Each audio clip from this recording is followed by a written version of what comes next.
Good morning, Daniel. Welcome. Good morning, Chris. How are you today? All the better for seeing you. Oh, well, you say all the right things in all the right places. So he has a talking tour, this chap, and it's already almost sold out. You've just added one more date. That's why it's not. Otherwise, it would be. And you have your TED Talk, and that's been watched 16 million times.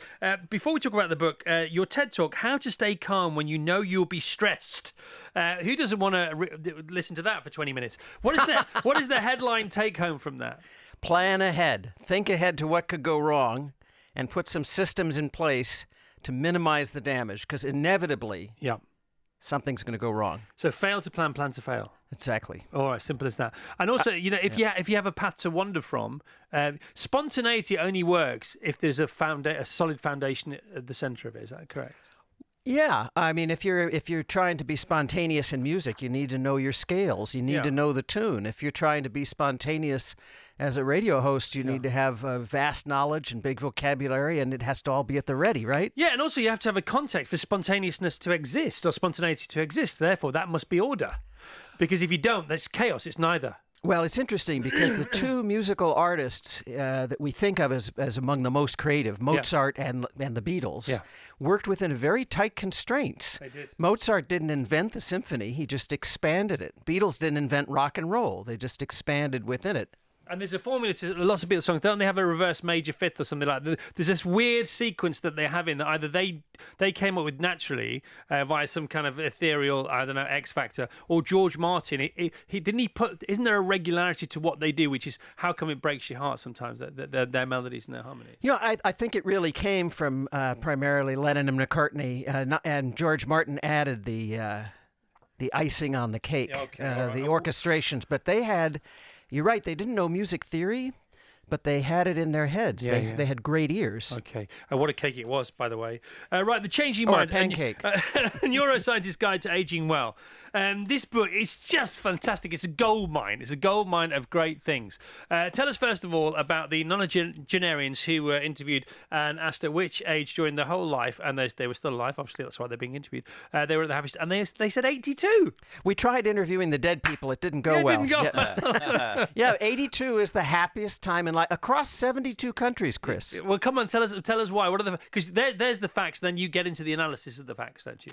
Right. Well, so I mean, obviously there are some older adults who are miserable. I mean, we're talking about averages here, but there are a number of changes that happen to the brain as we get older that bring about that happiness. One is we become just more grateful. Right. We look at the world around us and we think it's wonderful. I'm happy to be here. As George Burns said when he was 100 and took the stage, I'm happy to be here, but of course, at my age, I'm happy to be anywhere. Boom! It's true, isn't it? And you stop worrying about things, you stop becoming less gloomy. Again, it's not for everybody, but it's for a lot of people. Well, there's this well-known, what we call positivity bias. Older adults are more oriented towards the positive. They tend to bring up more positive memories, not negative ones. They see the positive qualities in people around them, not the negative. And so you're talking about prepping before via your TED Talk. Can we, I'm 53, Vassos is in his 40s, Rachel's just turned 40, you're 62, 63-ish, aren't you, something like that. And can we start sowing some useful seeds now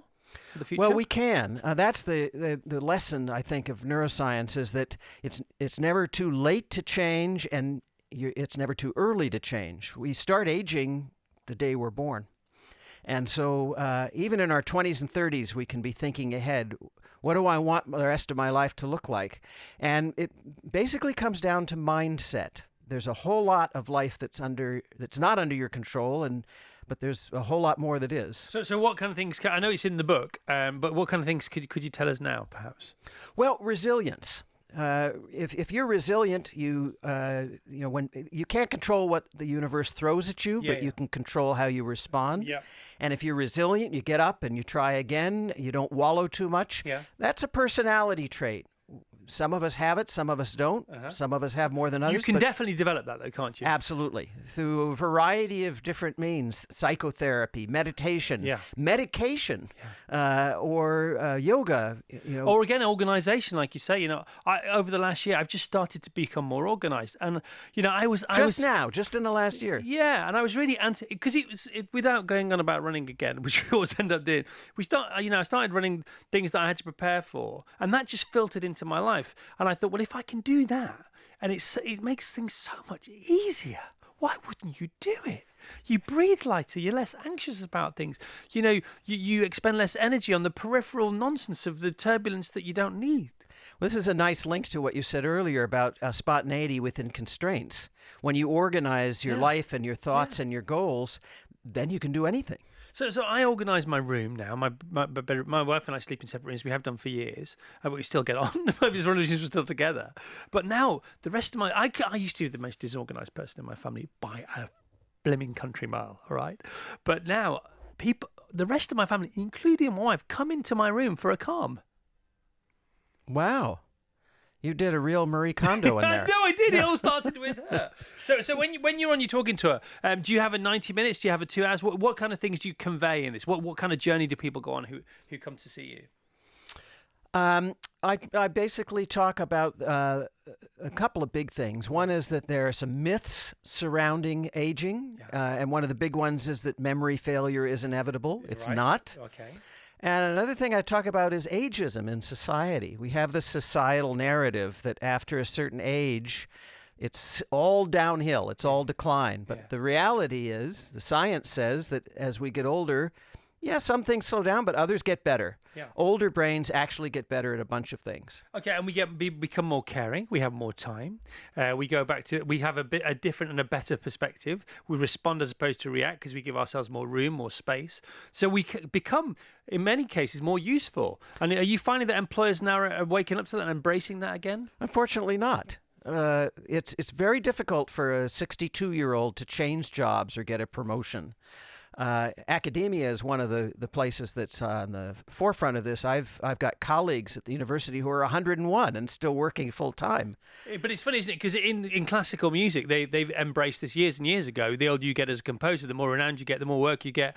Elliot Carter. The more legends you sort of harvest. But I think in service industries now, as kids become less interested in being attentive, serving customers physically one-on-one, you would think that actually, if you were clever and you had a bit of foresight, you would go, well, let's go to the older generations here who would love to do that and unretire. You talk about unretirement.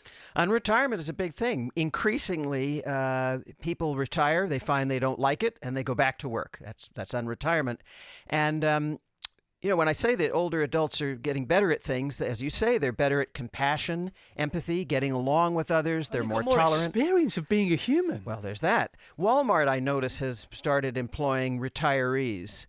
And often when I'm in a new city, I find that the Lyft and Uber drivers are retirees who have gone back to work. They ask you how your days, and they mean it. How are you? They do, because you can. When people are listening, you can see it in their eyes, not feel it in their ears. That's what I think. It's all about that. Right now, apparently, how many gold discs have you been involved in? 17. Okay, because music is a big deal for you, and it's a big deal for the brain. We talked about this last week. It's a big deal for you. It's a big deal for everyone, especially teenagers. It can really calm down the chaos in their mind because there's grey matter, but they don't even have grey matter sometimes because in the teenage years it changes to a different matter as it becomes more mature, and they really, really need music, which is often why I suppose lots of them run towards music without knowing it, perhaps. As Pink said, who knew? Who knew? Right, so you're involved in 16 gold records. Why is that? Oh, I dropped out of college to get play in a succession of rock and punk bands in the 80s. And, none of them really went very far. I think we kept collapsing under the weight of our own incompetence. But having failed as a performing rock musician, naturally I became a record company executive. And part of this book, because you know musicians, how well do you know Sting? Pretty well, because he let you scan his brain, I would imagine. Yes. So how do you know him? Oh, it's an interesting thing. When my first book came out, This Is Your Brain on Music, a number of musicians read it. Sting read it, and he called me up and said he was going to be in Montreal. He wanted to tour the lab, and so we got along well. I gave him a tour. We scanned his brain. He invited me to... Gave him a tour, scanned his brain, made him a coffee, scanned his brain. That's right. He invited me to accompany the Police on part of their reunion tour. Get out of here. Is that true? It was awesome. So what did you discover from Sting's brain that you could tell us about? Well, I said, if you like, we can scan your brain. We can, you can learn something about what our science does, and maybe we learn something about you. And he was very open to it. And one of the things we discovered is that the way he organizes songs in his memory, we were able to see this with the scans, is multidimensional. So in his memory, songs that are in the same key are in the same part of the brain. Songs that have the same opening note on the bass guitar. Songs that are at the same tempo. Vast, intricate, interconnected system of memories. But because when you meet him, he's like his songs. You know, they have a real organization about them. Police songs do. As you know, he's a wonderful intellect, and organized and disciplined intellect, and very creative, and a nice guy. He is very creative. He's very sharp. His songs are sharp. He's a sharp guy. You know, he's into his yoga. He looks amazing for his age. I think he's 65 now, something like that. He looks 55. He might even look 45. It's just not very fair on the rest of us, but good for him, and you know, inspirational for us. Memory as we get older. You've touched upon it before. What can we do to keep our memory? Can our memory get better as we get older? Well, our memory gets better in the sense that we take in more information, so we have access to more memories. But as we get older, it can be hard to access them because of a bottleneck. Right. There's so much more in there crowding to get out. The best thing you can do when you're having what we call a senior moment, you can't find the word, is don't stress about it. Yeah. Just let go, because the stress releases a chemical in the brain that actually shuts things down. Right. You have to just relax, and it'll come. Which one is that? Is that cortisol? Is that it is cortisol. Cortisol. Yeah. So it might be. Right. So what about this Superwoman? She started competing in athletics tournaments when she was 75, having never done before. Who is this lady? My new hero, Come Chris. Julia Hurricane Hawkins, Right. a former retired school teacher from Baton Rouge, Louisiana. Yep. She's about 5'2", never particularly athletic. At 75, she decided, I'm going to rewrite my own life story. She trained to become a competitive athlete. At 100, she decided to switch from cycling to competitive running. Last year at 103, she took home 2 gold medals in the senior games and broke 2 world records. That's so cool, isn't it? I mean, that is very, very cool. What about diet? What about... You talk about sleep a lot. You're a big fan of Matthew Walker, aren't you? Yeah, and a big fan of sleep. Yeah. I love sleep. I take a nap every afternoon.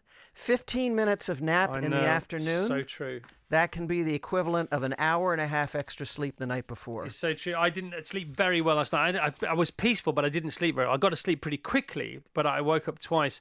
And then I woke up again an hour before my alarm was due to go off. And I thought it was one of those, I'll get up and I'll read, right? And I started to read. And because I took the pressure off myself, went back to bed, started to read a book that I'm in love with at the moment, I started to drift off again, and it got to 20 minutes before my alarm was due to go off, and I thought, you know what, I'm gonna accept this. I'm gonna give in to this, and I put the book on my chest, which is also a nice place to put a book. It's quite a nice, assuring place to put a book. Put both my hands, palms face down on the book itself, and I drifted off for 15 minutes. Then my alarm went off, and I felt brand new, similar in the morning as it is in the afternoon. It is, and you know, there's good sleep hygiene that you can practice. You can look up what I've said about it on the web. It's in the book. But basically, you have to get 8 hours a night. That's a big memory boost. You lose an hour and a half of sleep, that can impair your memory for a couple of weeks. Another Dalai Lama. You know, people ask him, how come he looks so good? 9 hours, 9 hours a night. Yeah, I got the opportunity to spend time with him in doing research for the book, and among other things, he says his secret to aging well. By the way, at age 84, he just published his 125th book. I know, I read it in your book, but it's 9 hours a night. See, 9 hours a night. I give myself, because I love Matthew Walker. We've had him on the show, and you know, I protect my sleep window. I protect my environment. I change the air in my bedroom every day, but I can't get continuous sleep, so I just give myself the opportunity to think I might have been able to, and that's as close as I can get now. Look, everybody's different. Not everybody needs 8 or 9 hours. It's like any other human thing. It's a continuum of different things. You may function best with interrupted sleep. Maybe that's the thing. Miriam in Somerset says, I've been taking your bedroom advice, Chris, and I'm now the proud owner of a peace lily, a mother-in-law's tongue, and a lovely fern. They've not only added a lovely natural element to the room, but are oxygenating their little planty hearts out. I've just had a great night's sleep, so full credit to my little green friends and you and the team. Again, so important. You look very well. What's your regime? Well, I do a little bit of resistance training, not because I'm trying to become Arnold Schwarzenegger, but because at my age it's good to keep muscle tone. I walk 40 minutes a day, get my heart rate up, and I walk in nature whenever I can. Walking in nature turns out to be vital to keeping healthy memory. And you make hundreds of micro adjustments when you're walking on an uneven trail.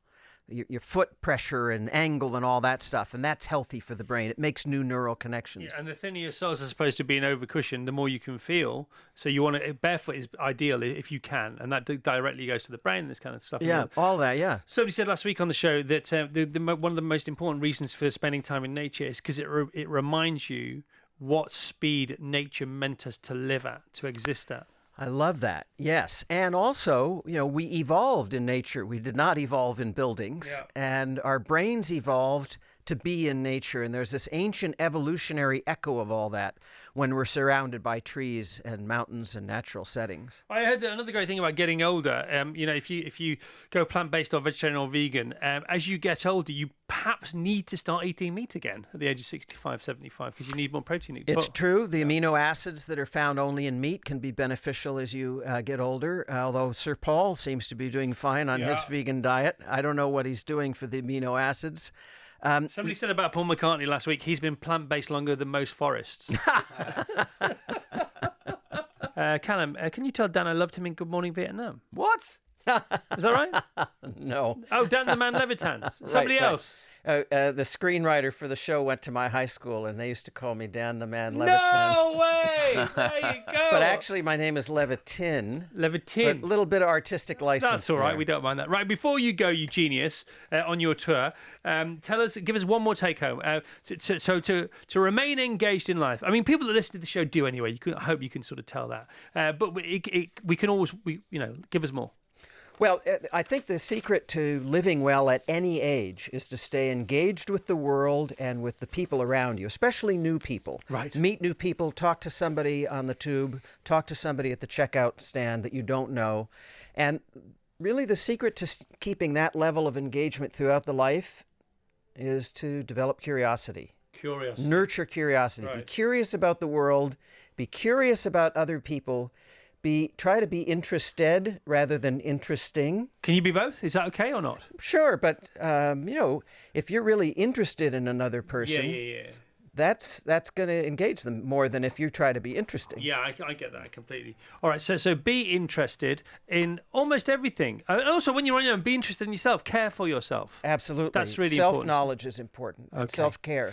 Right, well, listen, if you want to go and see this genius called Daniel in London, at Pie Capital today, you can't because it's sold out. But if you'd like to go and see him in Tunbridge Wells or tomorrow, 26th of February, you can't because it's sold out. If you want to come back to London, to King's Place also tomorrow, this is tomorrow night, you can't sell that. Thursday, 27th of Feb, York though, University of York, sold out. Edinburgh, 28th of Feb, Friday, Edinburgh Wellness Festival, tickets available? No, sold out. Thursday, 5th of March, Manchester, the Unconvention at Manchester, tickets available? No, sold out? Tickets available. That's where you need to go. Okay. Manchester. Yeah, people might be able to get a ticket still to see you in Manchester. How come you're so blimmin' popular? I have no idea. It's thanks to you, I think. No, goodness. All right. Well, listen, thanks so much for coming in today. And thanks for all your input and thanks for your book. Thank you. It's amazing. The Chris Evans Breakfast Show with Sky.